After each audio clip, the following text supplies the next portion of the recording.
Mick Jennings, thank you very much for having me to Maldon Accident Repair Centre today. Lovely to see you, mate. You well? Yeah, well, thank you.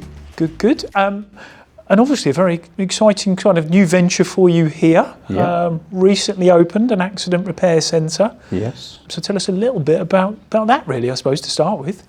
In the vehicle recovery side, obviously we're dealing a lot with the insurers and the salvage companies, but the body shops got their own problems as well. So we needed to understand it a little bit more. So why not buy a body shop and understand it a bit more and look at how that works compared to the recovery side to try and join it all up into the bigger picture. Yeah, and it's an amazing setup. We just had a wander round, good look around, fully kitted out, no expense spared kind of thing, as would be, I'd expect from you. A great team down there, and you're doing some great work. And in terms of kind of the work mix, I suppose you've got all sorts of yeah, work there's a mix contracts. of insurance company work, accident management work, direct customer work, fleets, yeah, big mixture across the whole lot, and police cars as you saw down there.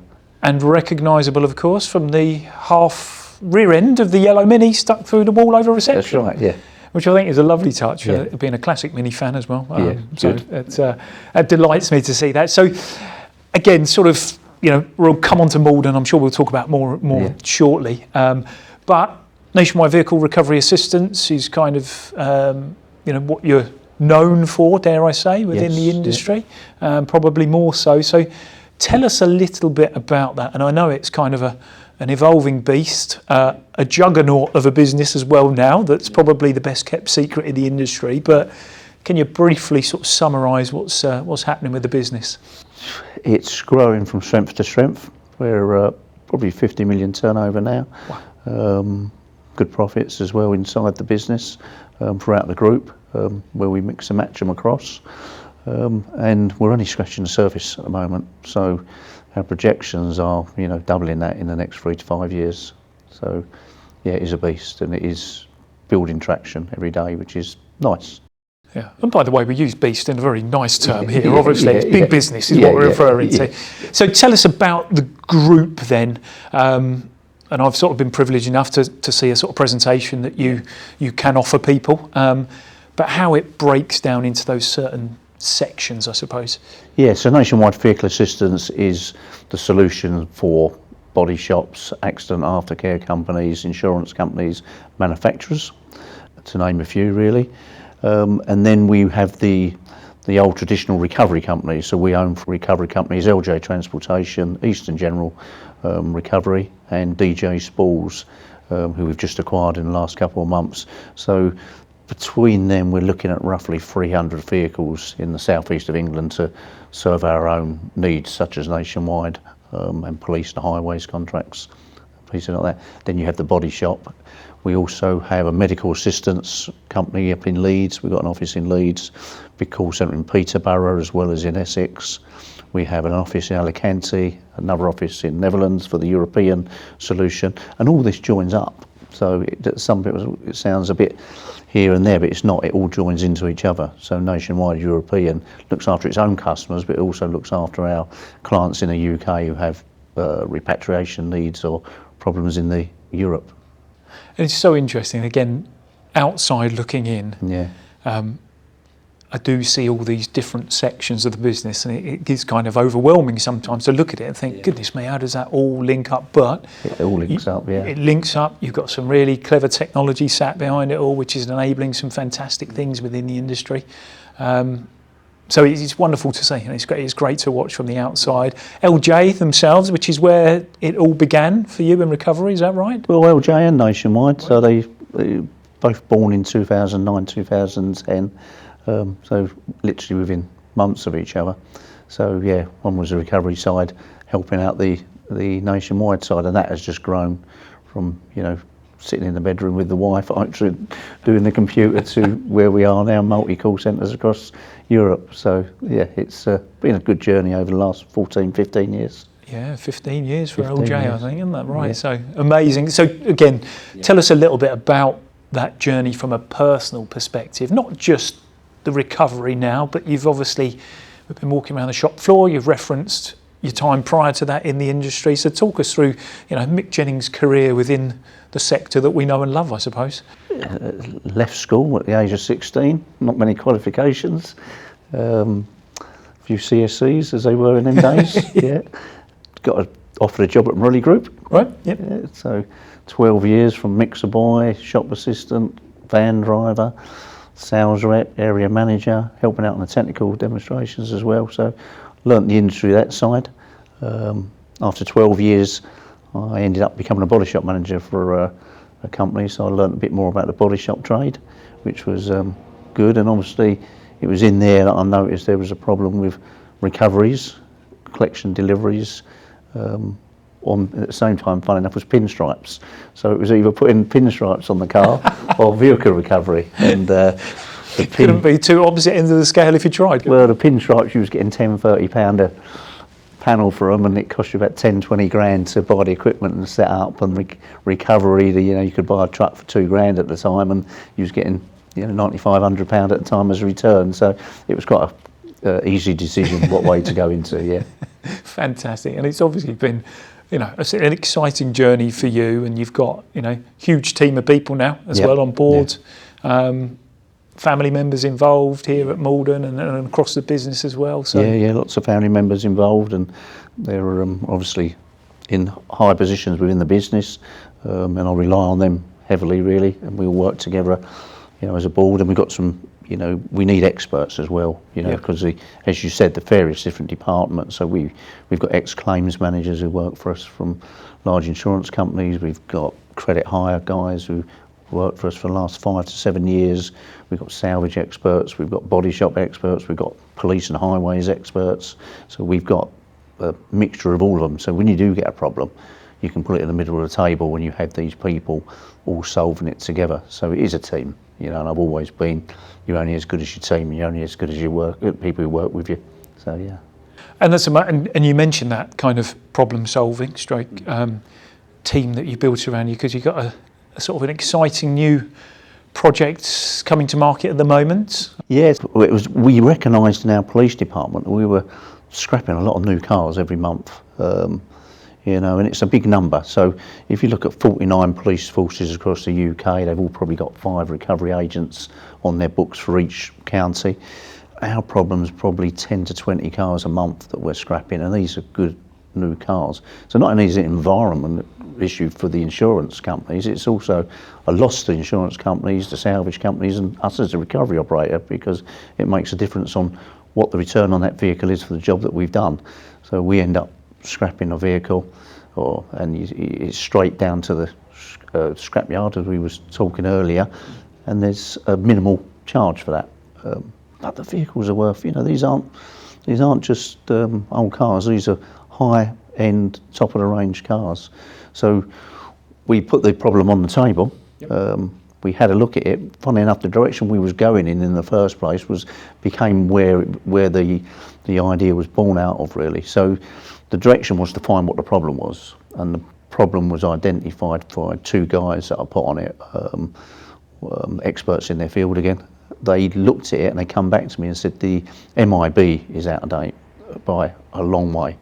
They said on some instances. So what they've looked at is one of the big insurers that we were sending the 14-day notice from. So just to clear that up, when you do a police recovery, you get 14 days to send recorded deliveries to the last registered keeper, right, yep, and whatever's on the MIB to that insurance company. And we're sending letters to insurance companies that they moved out of 20 years ago. So trying us to get the MIB updated was, it was impossible. We weren't getting nowhere. We talked to insurance companies asking them to update the MIB, but even that I don't think is the easiest process to get it registered and where it's going. The second problem we found was, having ex-claims directors work for us, they were saying, well, where does that letter end? What does this letter look like that turns up at an insurance company that's got multiple offices, and it's the address that's on the system?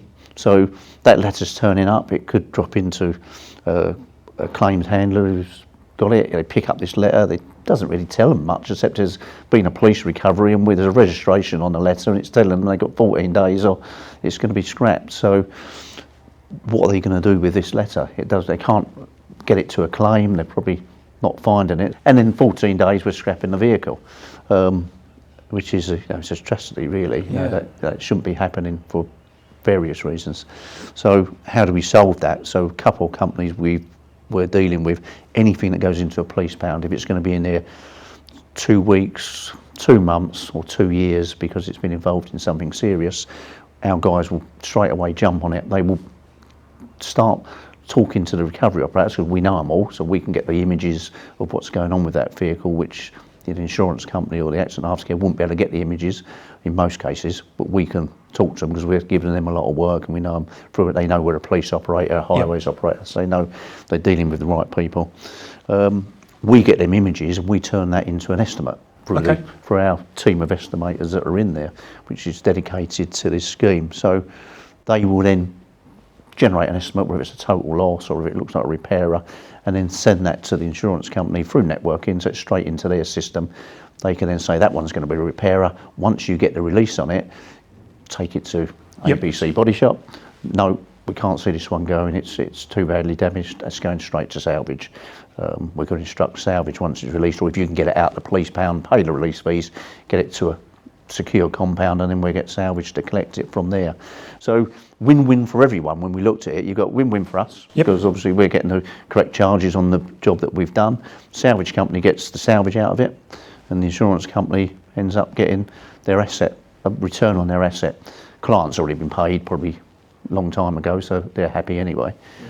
So if they was the last registered keeper I mentioned earlier, sometimes they get a letter and they just bin it because they've had their money already from the insurance company.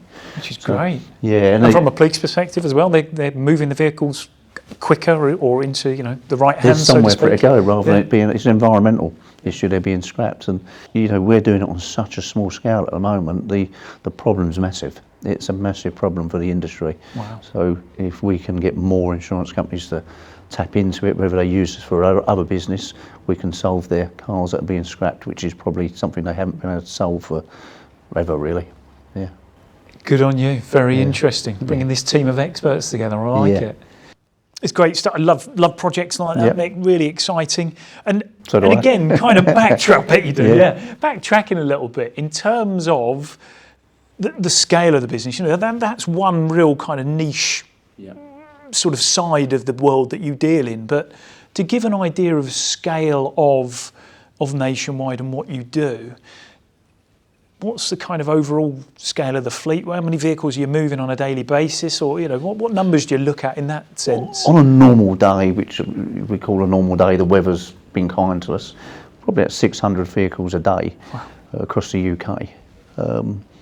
Once the weather gets a bit more harsh, that could be the summer or the winter, depending. The heat's just as bad as the cold in our industry, so that can double, if not treble. So you can go from 600 a day to 1,800 a day. Wow. Easily, or in between there. And then we're dealing with the salvage companies and the body shops as well to make sure it's being triaged, it's going to the right place with our clients. So it's only one movement. What we don't want to do is move it to a body shop who doesn't want a total loss on their premises, and then move it from the body shop to the salvage company. We want it to go to the right place, and we want to do full management of that car, so that people know where it is. There's not vehicles being lost in the system. They're getting a daily list, and if it goes into 2 or 3 days and it hasn't been moved, they're getting a phone call and a chase to say, where do you want this vehicle? Body shop, salvage. How can we help? So it's very unusual for us to have a car in storage for longer than 4 days. 4 days. Yeah. Wow, that's amazing. And you are obviously dealing with multiple kind of entities in this. You've referenced the insurers and the repairers and the salvage, but you've also got the service you provide for vehicle manufacturers themselves, the third parties as well involved in sort of accident management companies, that kind of stuff. So, and I'm sure, again, speaking out of turn, but they all want something specific and something quite different. Oh yeah, definitely. So if you just look at vehicle manufacturer, the vehicle manufacturers weren't selling parts. That's how it was originally set up. So they were looking at how they could sell more parts. So it was getting the vehicles into their own approved body shops. And you've probably seen yourself over the years how the manufacturers have now started getting more approved body shops and trying to get body shop approved systems in place to get them back into the market. So that's good, you know. So we're answering the phone sometimes in their brand. One of the main things that, you know, when all of these customers, sometimes the only people they're ever going to see in the claims, in the claim, is the recovery driver. So the recovery driver is representing all of these companies. So we've got to get it right, because, you know, there's a lot on our shoulders to make sure that reputation is kept. Yeah. So yeah, the manufacturers would want to be getting back into their place. They can get more manufacturer parts onto them. The insurance companies are looking to mitigate their losses, so we're full managing them, getting them in and out quick, only one movement, reducing all the costs. We're paid a release fees for them to get them out of places quickly so that they can get vehicles moving. You then go down to the big body shop groups. We deal with a lot of big body shop groups who they want us to do all their collection and deliveries, because there's a lot of legal requirements in there. You know, there's O licenses, and it's understanding the complexity. So, you know, one big group, for example, and when we go to pick up the vehicle, the courtesy car, we're on O licence rules when we're moving that car from body shop to customer. Right. Once we get to the customer and pick up the damaged vehicle, we're now back onto recovery rules.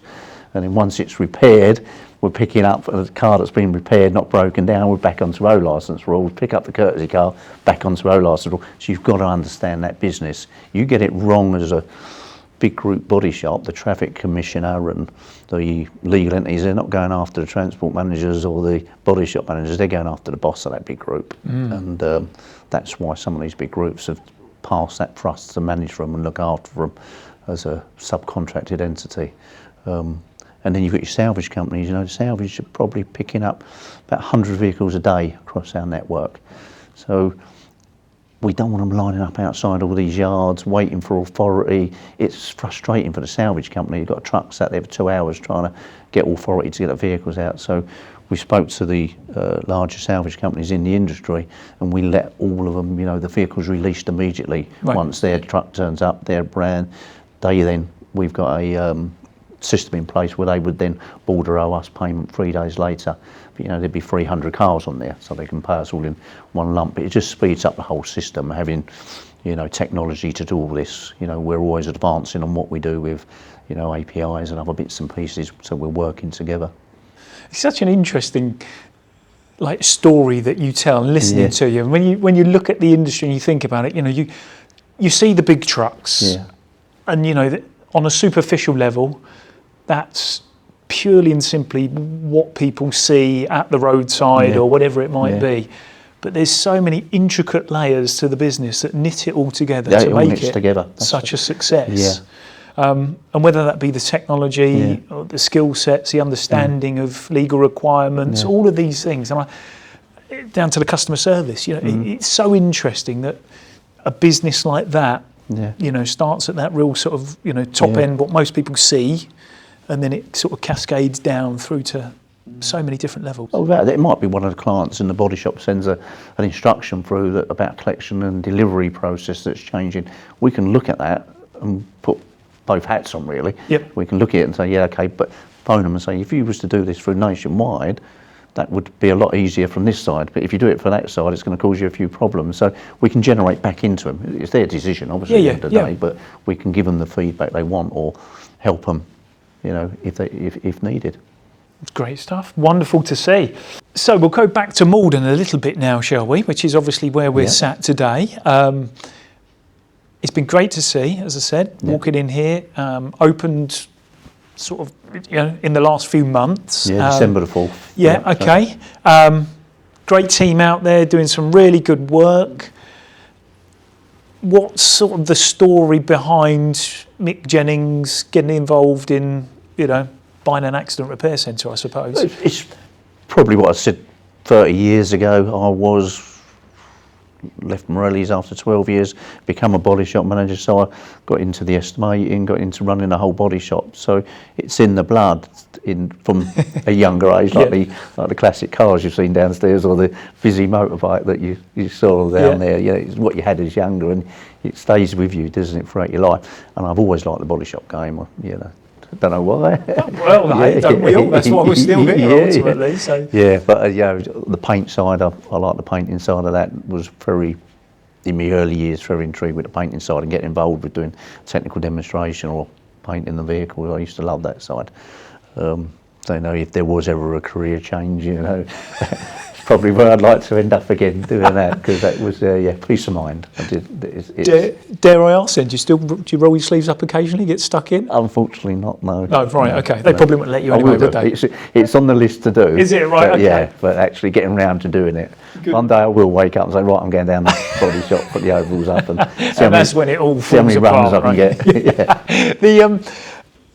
Is this the start of something, Mick? I have to ask the question. I mean, is this one of many in the pipeline? No. I think well, not at the moment. We don't think so. The current moment. No. So it started with a company across the road from here was repairing my classic cars. I've got a few classic cars, and they were repairing them and doing a fantastic job. The staff have all been there for 15, 20 years. And I walked in there one day to collect the car, and the guy was saying, I just can't make this work. It's not working. He got rid of all his insurance work, he got rid of all his fleet work, and decided just to have walk-ins, which was, you know, good business, a lot higher rate he was getting, very good on paper. But when COVID come, no one walked in, so it killed him over them 18 months really. So he said, I'm shutting the doors or pulling it quick. But he had a team of very experienced staff who do a fantastic job, and I just couldn't let them go.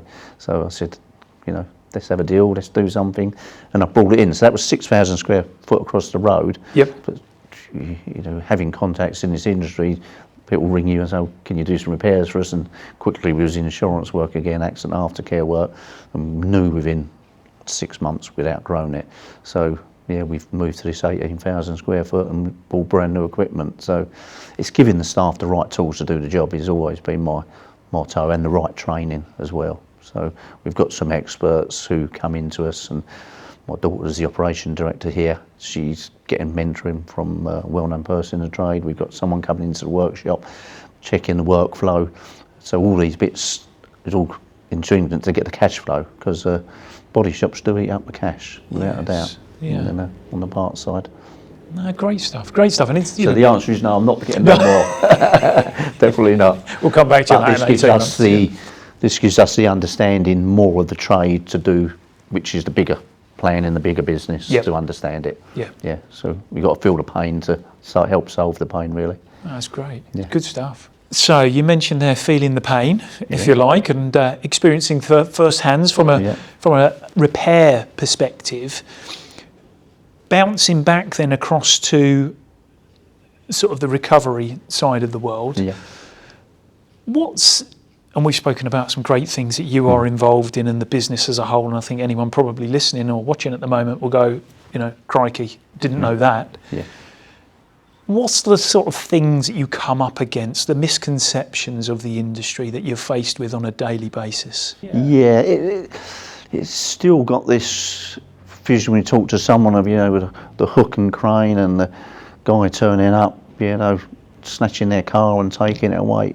It's not been like that for a long time. Our guys are, you know, they're in £100,000 recovery trucks with all the latest equipment on it. The guys are in uniforms, they're all DBS checked, and they're really professional guys, and they're working 24/7. You know, they're laying down under cars, putting the straps on. These guys are the people that are going to see our clients' customers. So you're literally employing people that, you know, are good at their job, but they're also kind of chauffeurs, because if they've got members in with them, they're also customer service people as well. So, you know, the perception or misconception of the industry is these guys are professional.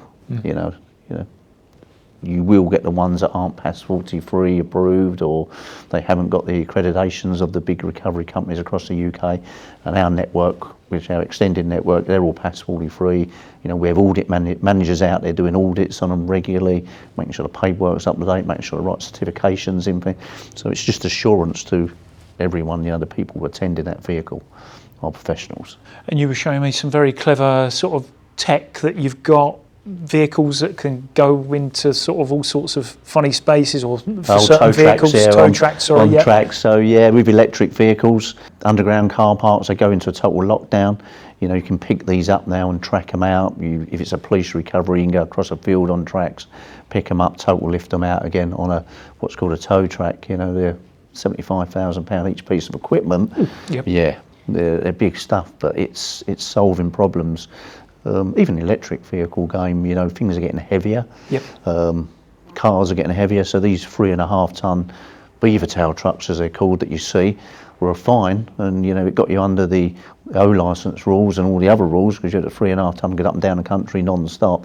The weights of these vehicles cannot be done anymore, and these smaller companies that were doing that can't actually use them, or if they are using them, are overweight. So, or if it's a large body shop or someone using a subcontractor, yep. you know, it's understanding what they're doing, because their name's on the back of that as well. So yeah, EVs is been a big issue. The weights, the problems, the lockdowns, but we've had to adapt. You know, we run our own EV courses for our network. So there's no point in taking on an EV contract, passing it out to them all. So it's not our problem. It is our problem, because we're the guys that are backing all this for them. So we send guys around giving them electric vehicle courses and understanding the dangers as well as the problems that we all face. And what our network likes is that we're actually a recovery operator as well. So they're not speaking to a call centre who's giving out the work, they're speaking to guys who can do the jobs. So, you know, we can talk to them through the job. We can also, we do a lot of invoice vetting for insurance companies. So they might have an invoice from a recovery operator, not one of our network, they send it through to us. We'd look at that and say, no, you don't need that equipment, you don't need that, and we will phone them, and then they're talking to experts in the same industry, you know, and we can get them bills reduced for insurance companies, which we do regularly.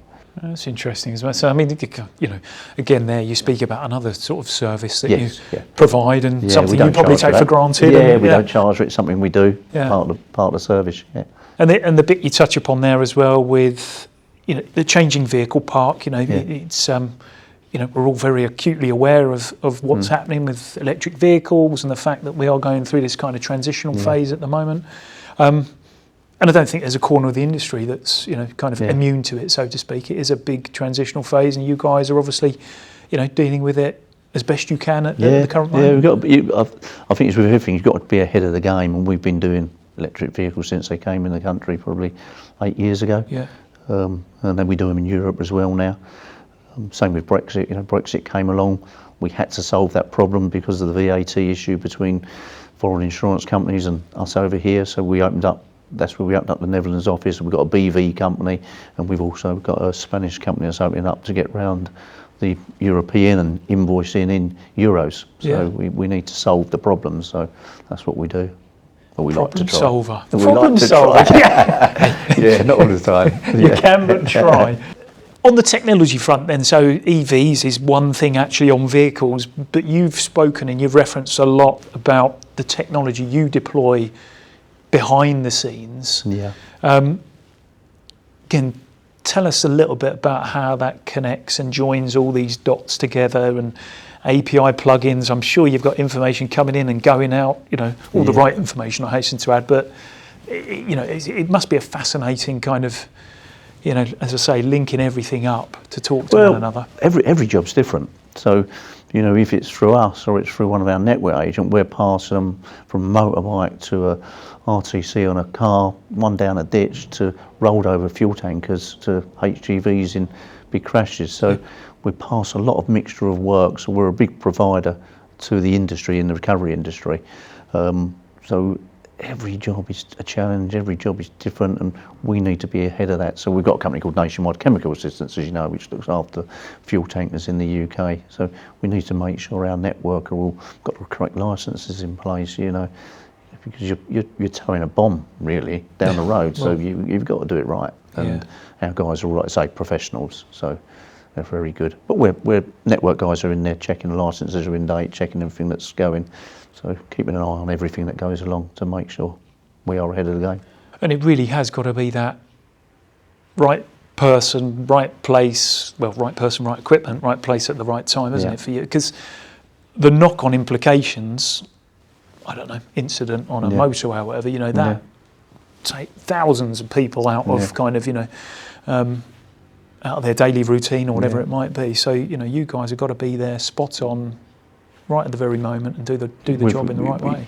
It's as you grow bigger and as you get there, your departments grow, and our compliance department has grown and grown and grown, and literally, you know, they're getting it could be one of the large insurers that we deal with decide they want to do a 3-day audit, so they will come down and audit our whole system, go through all our invoices, go through all the pictures, go through all the images, and come back again the year after and do it again. But when you're getting 4, 5, 6 insurance companies, they want to do their own audits, and other customers as well want to do their own audits. So you have this whole team, looking after, making sure that everything's compatible or up to date. Yeah, no, that's great. Carbon neutral coming along, it's there, isn't it? So Yes, and I suppose that again, that's probably another piece of the jigsaw for yourselves. Just done it now, so recovery industry is looking at different ways we can be more environmental friendly. Yeah. Yeah. Big hurdle in its own right, I'm sure. As I sit here, I'm sort of, my vision is taking me towards some West Ham banners and stuff, and obviously I could, we can't walk away from it without having spoken about West Ham. You yourself are obviously hugely passionate. The business, both elements of the business, you support, West Ham United's, also sponsor Molden sponsors the ladies team, so you've got huge involvement there. What does that kind of, what does that offer the business? That branding, that visual in front of, great audiences. Brand every week. awareness. Yeah. The brand awareness is phenomenal. It's you've got this marketing team behind our business that's an unsung hero really. I will tell them what I want to do and how I want to do something.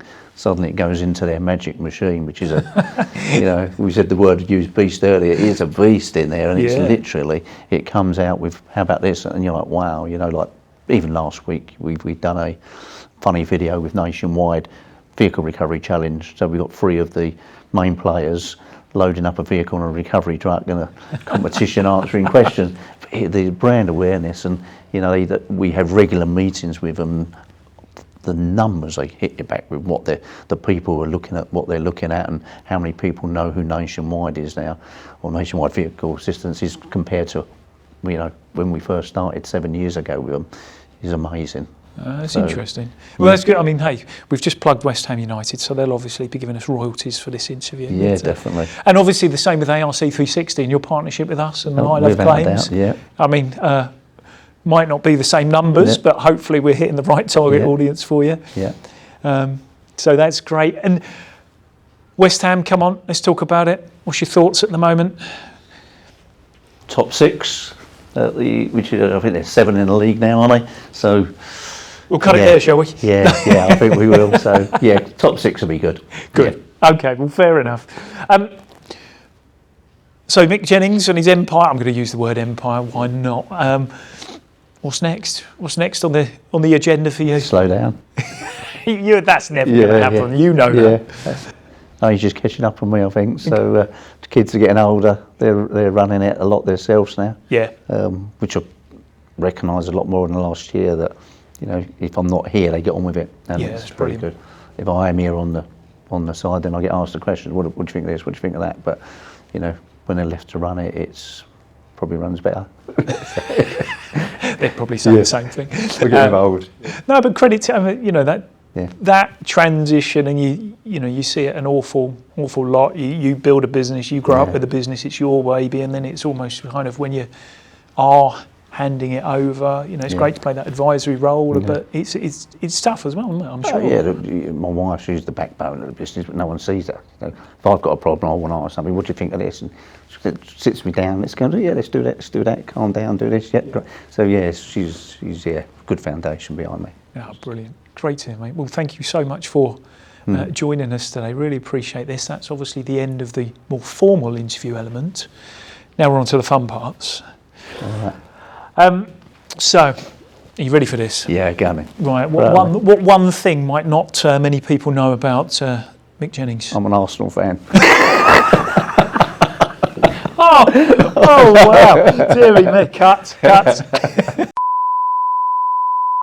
Yeah. No, at the age of 8, I was a West Ham fan. Supporting West Ham and loved West Ham. And then I asked one of their well-known players for an autograph, and he swore at me. Oh no! 2 well-known words, and cried my eyes out, and went home. And 1971 that was, and started supporting Arsenal in the January, and they won the double that year. So 40 years later, I was still supporting Arsenal. I was over season tickets over Arsenal, me and the wife. And then along come brand awareness. How can we push the business forward? and you just can't get to Arsenal, you can't get in there. So we looked at the London Stadium, that had just had the Olympics at it, 11 different train stations come in there, and we said, this is the place, you know, we're partner with West Ham, and we go over there, and now I've had the pains and the glories of West Ham. I'm a West Ham supporter now, but yeah, I've still got the Arsenal in the blood. What would your alter ego be doing right now as a career, do you think? Well, not necessarily a career, it could be anything. I think paint spraying. I think that's, yeah, I do. There's a bit of satisfaction when you paint a car and it's, you know, the finish article is lovely. Oh, yeah. And I can truly understand that. And I have to say, when you go into any repair I've ever been in, and I've been taken under the wing of a couple of repairers and tried, not on live repairs, I hasten to add, but tried painting. It looks simple, but oh my God, when you see somebody do it properly. Oh, they're fantastic, yeah. It's such an art form. Yeah, just watching it, you know, the cars come out of the booth after they've been painted, it's just fantastic, you know. It's still like... You have got it in the blood, haven't you? Yeah, you really definitely. have. What's the best bit of business advice you've ever heard, seen or received? Funny enough, I worked for 2 managers when I was you know, left school. One of them was really hard work, nicest guy you'd ever meet, you know, like a father figure to you. But he was always behind, always working extra hours, you know, there till 8, 9 o'clock at night, always, you know, doing this part. And the other guy I worked for at one of the other depots, he was like a 9 to 5 guy, and he'd done everything in 9 to 5, done it efficiently, done it well, and kept all the staff happy as well. So I think it's business advice, but it's understanding work smart, not work hard, I suppose. Yeah, and trying to mix the pair together. A lot to be said for that, for sure. Yeah, absolutely. Right, final question then. What do you currently drive, and what would you like to drive? That's a hard one, because Well, being a car fan, and you know. Yeah, so I drive a Range Rover at the moment. Okay, yeah. Yeah. What would I like to drive? Sun shining, you've got all the time in the world, you've got a weekend to yourself. What do you jump in first thing on a Saturday morning? Aston Martin. There you go. Roof Job off. Roof off. Good man, Mick. Been an absolute pleasure, my friend. Thank Lovely. you so much, and really appreciate your time. Thank you.